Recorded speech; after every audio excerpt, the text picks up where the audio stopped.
Maqaa Abbaa, kan Ilmaa, kan Hafuura Qulqulluu, Waaqayyo tokkoo. Amiin. Amiin. Jaalatamtoota maatii Waaqayyoo kan taatan, Waaqayyoon kan isin jaalatu, isinis Waaqayyo kan jaalattan, maqaa Waaqayyootiin akkam turtanii, akkam yoona eegdanii, akkam sa'aatii kana eegdanii. Amiin. Amala isaatiin galateeffatamaa kan ta'e Waaqa waaqotaa, Gooftaa gooftotaa, mootii moototaa kan ta'e maqaan Gooftaa keenya Yesuus Kiristoos kan ulfaatee fi kan kabajame nuuf haa ta'u.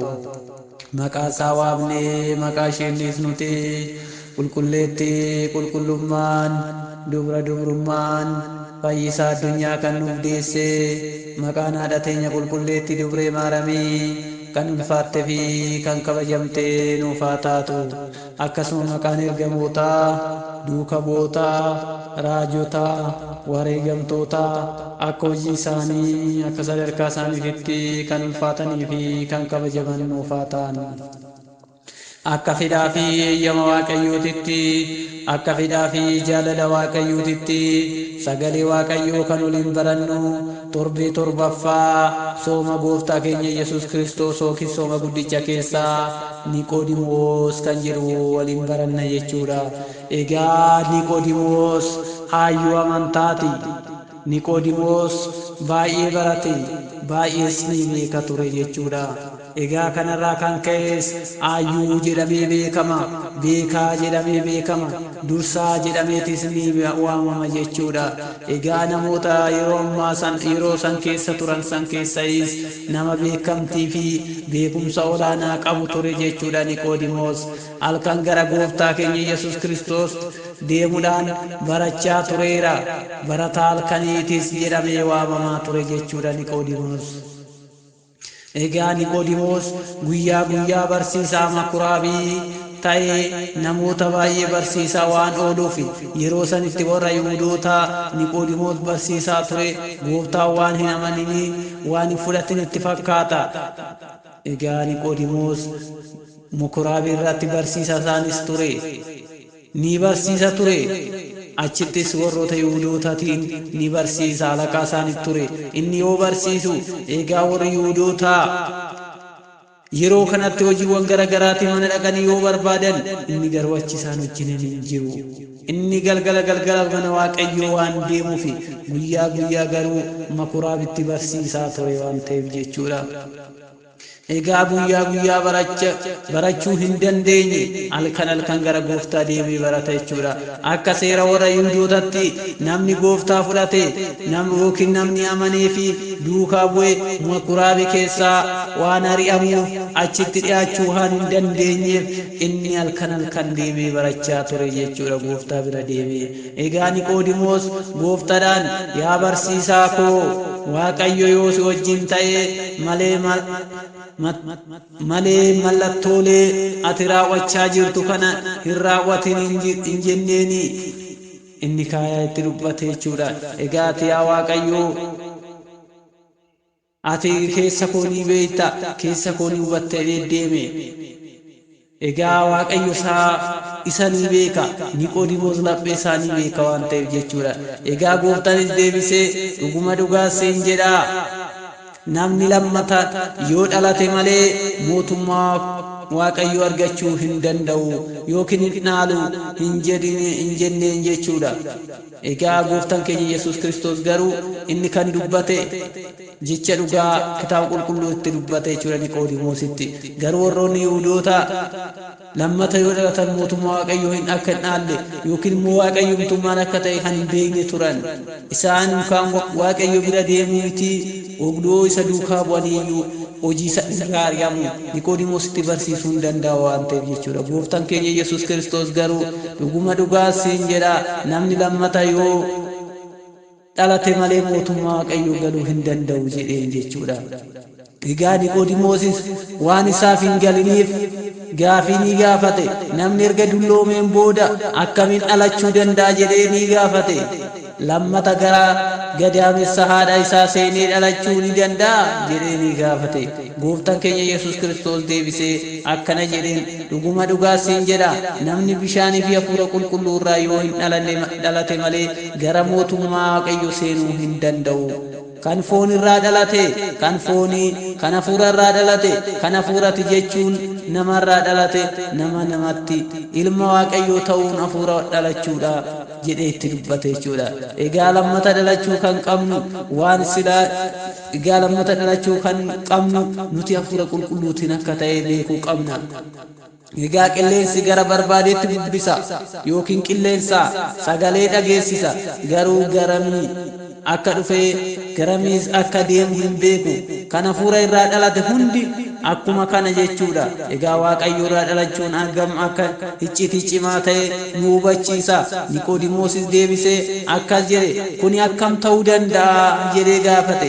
Gooftaan keenya Yesuus Kiristoos ammas deebisee akkas jedheen ati barsiisaa warra Israa'el taate kana hin beektu jedhee ni deebiseef jechuudha. Dhuguma dhugaa siin jedha waan hin beekne ni dubbanna kan argines ni ragaa ni baana ragaa baay'insa keenyas hin fudhatan.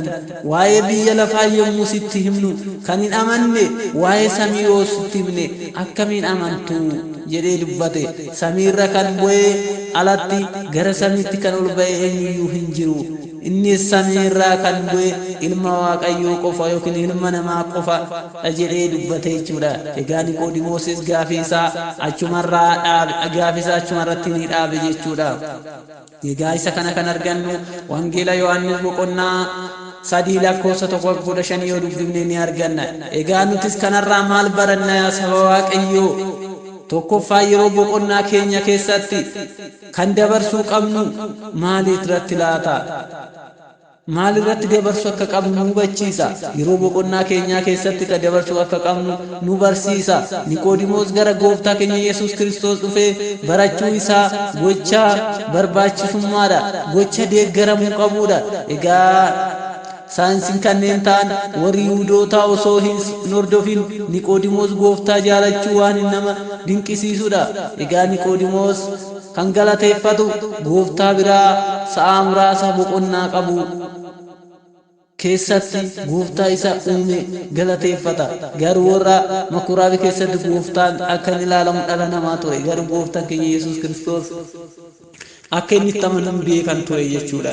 Egaa kun immoo carraa guddaa argate jechuudha. Niqoodimoos guyyaa guyyaa barsiisaa fi dadhabaa ooluun galgala boqachuu kan qabu ture. Garuu inni gara mana Waaqayyoo inni iddoo dhugaa deemee barachaa ture. Niqoodimoos garuu mana kootti galee nan boqadha hin jenne sooressaa fi abbaa aangoo qaba ture. Garuu inni mana Waaqayyoo naa wayya jedhee yoo itti boqonnaa isaa itti Waaqayyoo wajjin dabarsa. Uummanni dhimmaaf karra isaa dura ni mammaru yookiin ni deddeebi'u ture. Haa ta'u malee isa wajjin hin harkaneessine isaan wajjinis hin turre. Inni gara mana Waaqayyoo waan deemuuf jechuudha. Egaa abbaa kanarraa yookiin immoo Niqoodimoos irraa kan barannu barumsa guddaa baranna. Nuti isarraa kan halkaneessinu eessa laata? Eenyu waliin halkaneessina yookiin eenyu wajjin turra laata? Maal hojjechaa turra laata? Niqoodimoos garuu kan halkaneessu barsiisaa dhugaa isaa Waaqayyoo wajjiniini. Niqoodimoos tolummaa fi suga gaarii baatee gara mana isaatti galaa ture. Nuti hoo gara mana keenya yoo gallu maal fudhannee galla laata?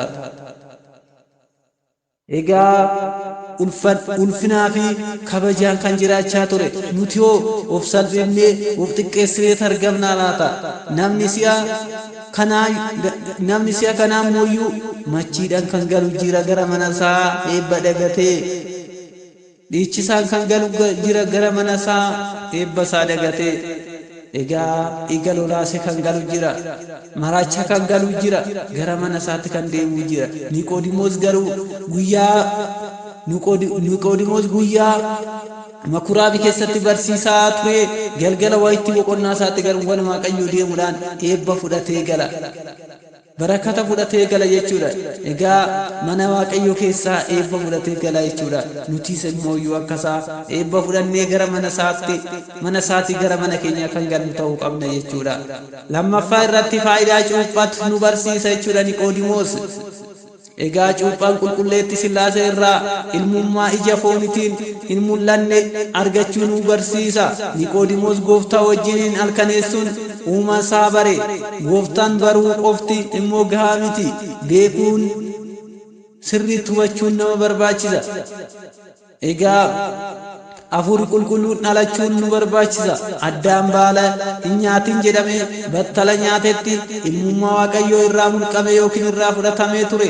Gooftaan dhufee lammata hanga nama taa'uu isaatiin ilma seexanaa taanee isa dhiitamaa turre san, garbicha seexanaa kan taa turre san. Sana booda garuu galata gooftaa keenya Yesuus Kiristoosiif yaa ta'uti dhiirri guyyaa 40tti, dubarri guyyaa 80tti akka cuuphamtu ta'uun nutis immoo hafuura qulqulluudhaan kan dhalannu. Gooftaan keenya Yesuus Kiristoos gadaamessaan haadha teenya qulqulleetti dubree Maariyaam keessatti dhalachuudhaan, isirraa dhalachuudhaan fayyina nuu kennee jira. Egaa abbaan keenya kan inni nu barsiisu, kan nu hubachiisu isaan kana jechuudha. Nutis immoo isa kana hubannee akka jiraannu ta'uu qabna. Addaam jalqaba gannata waan ari'ameef gannata sani kan ba'e garuu sababa gooftaa keenya Yesuus Kiristoos dhalachuutiin fayyee jira jechaadha. Egaa ilmummaa baay'een keenya akka Addaam badee san ta'uu osoo hin taane akka Addaam kufee ka'e san nutis kufne ka'uu qabna. Kan karaa gadhiifne karaa isaatti deebi'uu qabna, mana isaatti deebi'uu qabna jechuudha. Inni biraa Niqoodimoos kan nu barsiisu maqaa Kiristoosiin kiristaana, maqaa ilma ijoollee Waaqayyoo kan nu jechisiisu cuuphaa ta'uu isaa nu hubachiisa. Egaa cuuphanis takkitti Kiristoosis tokko akka ta'e kan nu barsiisudha jechuudha. Isa kana nu barsiisa. Egaa kiristaana jedhamuuf guyyaa jimaataa cinaacha mirga gooftaa keenyaa fi fayyisaa keenya Yesuus Kiristoos irraa bishaan dhangala'ee bishaan jireenyatiin cuuphamuu ijoollee Waaqayyoo jedhamuun nurraa eegama. Egaa bishaan kana eessaa argattu laata jedhamuu dandeenya. Bishaan qulqulluu kana eessaa arganna jechuu dandeenya. Egaa lubni bishaan sana yookiin mooyyuu naqee raawwatee kitaaba qulqulluudhaan yookiin sirna galatootiin irratti kadhachuudhaan yookiin dubbisuudhaan sirna qulqulleessuutiin irratti ni raawwatama sirni qulqulleessaa jechuudha. Dhuma irratti abbaan tokkichi qulqulluudha, ilmi tokkichi qulqulluudha, hafuurri qulqulluun tokkichi qulqulluudha jechuudhaan bishaanichi ni eebbisa. Bishaan sunis battala sanatti bishaanichi gara bishaan guyyaa jimaataa cinaacha gooftaa keenya Yesuus Kiristoos irraa dhangala'etti geeddarama. Isaanis cuuphamnee egaa gidiraarraa gara qulqullummaatti yookiin gara gaarummaatti kan deebisu ta'a jechuudha. Egaa nutis immoo akka Niqoodimoos nama sagalee Waaqayyootiin cimee dhaabbatee mana isaa keessa jiraatu nama taasisu, kakaasee kan na jalqabsiisee kan na xumursiise, galanni Abbaadhaaf, galanni Ilmaaf, galanni Hafuura Qulqulluudhaaf, galanni fannoo isaatiif, galanni deessuu haadha isaatiif yaa ta'u. Amiin.